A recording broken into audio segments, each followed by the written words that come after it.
네, 안녕하세요. 반갑습니다. 한동 대표입니다. 자, 오늘은요, 우리가 저 주식시장을 보다 보니까 좀 예전에 좀 비슷한 사건이 좀 있어서 한번 좀 조사를 해봤습니다. 희대의 주가 조작 사기극이 있었는데요. 어떤 것인지 한번 알아보도록 하겠습니다. 요즘에 이제 리튬 엄청나죠? 리튬 얘기만 들어가면 뭐 5배는 기본이고 뭐 많게는 20배, 뭐 30배까지 급등하는 그런 모습들이 많이 나오고 있습니다.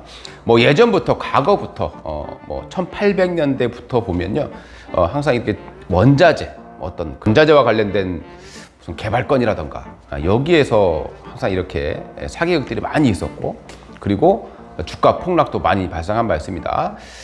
자, 이번에 얘기할 기업은 예전에 카메룬에요, 다이아몬드 강산 사건이 한번 있었다는 거죠. 정부에서도 우리 매무부에서도 보도 자료를 냈을 만큼 사람들이 믿을 수밖에 없었던 그런 사건이었는데요. 이 사건이 이제 오덕균이라는 사람한테 시작을 합니다. 이 오덕균이라는 사람은요, 2007년도 원래 이제 도자기를 만드는 그런 회사였다는 겁니다. 이걸 차렸다가 이걸 이제 동업자하고 좀 틀어지게 되면서 이 광산업체, 즉 다이아몬드 광산업체를 갑자기 설립을 해요. 그래서 2007년도에 설립을 하고 2008년도에 이 사람이 이제 코스닥에 상장되어 있던 코코라는 기업을 인수를 하게 되는 거죠. 제3자 배정으로 인수를 하게 되면서 그 당시에 인수하는 지분이 한 15% 정도 됩니다. 자, 여기에 나오게 되면서 주가가요, 500원대 있던 주가가 단 3주 정도 만에 무려 1,500원까지 엄청난 그런 급등세를 보이게 됐습니다. 자, 그리고 나서 또 주가는 좀 쭉 조정을 받았어요. 조정을 받다가 2009년 4월 달부터 또 한 달 반 정도 사이에 주가가 1,300원에서 4,100원까지 상승하게 되는 거죠.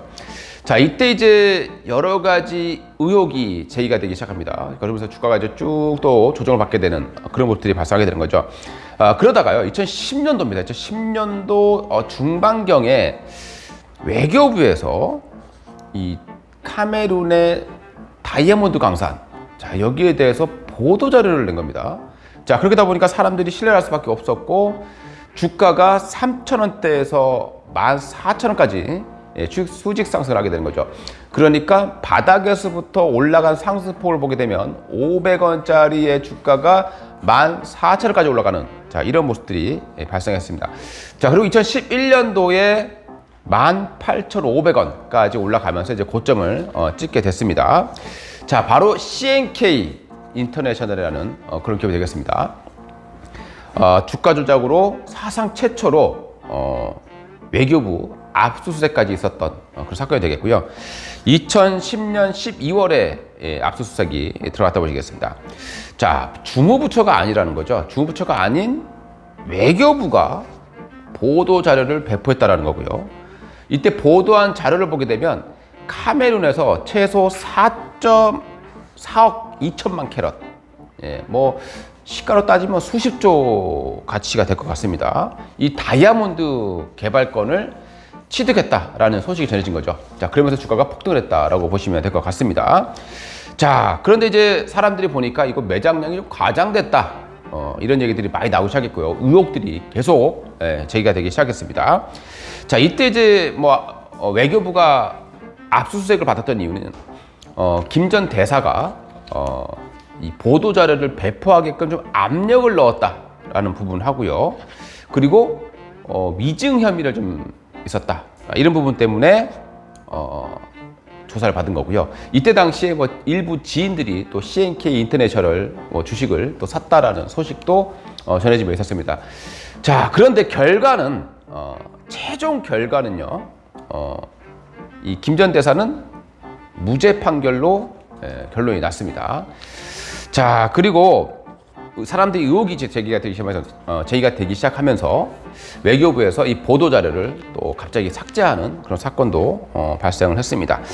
카메룬 정부에서는 뭐 탐사를 진행한 적도 없고, 탐사 내용은 CNK 마이닝이 한 주장이다라고 이렇게 얘기를 했다는 거죠. 그만큼 이제 외교부도 좀 속을 수밖에 없었다, 이렇게 우리 이해를 해야 될 것 같습니다. 이 카메룬 모빌룽에 위치했던 CNK 광산 밑이고요. 보시게 되면 그때 당시에 뭐 돌아갔던 공장들 보게 되면 약간 지금 보게 되면 굉장히 좀 허접하다. 예, 이런 생각이 좀 들기도 합니다. 자, 또 웃긴 게요. 드라마 같은 사건이 좀 벌어집니다. 이 조사를 받다 보니까 2013년도에요. 2013년도에 임준호 부회장이 번개탄을 이용해서 또 컴퓨터로 유서를 쓰고 자살을 한 채 발견이 됐다고 합니다. 이때 이제 혐의가 다이아몬드 강산의 매장량을 부풀리고 그리고 대량 생산 계획을 허위로 유포하면서 대략 한 90억 정도의 차익을 챙겼다라는 건데요. 뭐 하나의 드라마처럼 하나의 영화처럼 번개탄을 이용해서 자살했다고 합니다. 자, 그리고 이 사건의 주범이라 할 수 있는 오덕균 회장은 처음에는요 10년의 구형을 받았습니다. 자, 그리고 2015년도에는요 이게 또 뒤집어지면서 무죄를 선고를 받아요. 1심에서 무죄 선고를 받고, 자, 이때 다른 죄로 들어가게 되는 거죠. 그때 이제 외국환 거래법 위반 그리고 배임 혐의 이런 게 추가되면서 집행유예 2년 정도만 받게 되면서 재판이 마감이 됐습니다. 자, 그러다가 또 재판이 계속 됐겠죠. 최종적으로는 2017년도에 주가 조작이 유죄로 확정이 됐고요. 징역 3년, 집행유예 5년이 선고를 받았습니다. 자, 그리고 2015년도에 CNK 인터내셔널은 역사 속으로 사라지게 되죠. 상장 폐지가 결정이 됐습니다. 자, 지금 우리 주식하시는 분들 지금 리튬에 너무 광분하고 있죠. 분명히 또 이와 비슷한 사건들이 어디에 터질지 모르겠는데 제가 볼 때는 분명히 몇 개는 터질 것 같다라는 생각이 듭니다. 너무 많이 올랐던 종목들 그리고 실체가 없는 종목들에는 좀 조심하시면서 대응하시기를 바랍니다. 이상 한동훈 대표였습니다.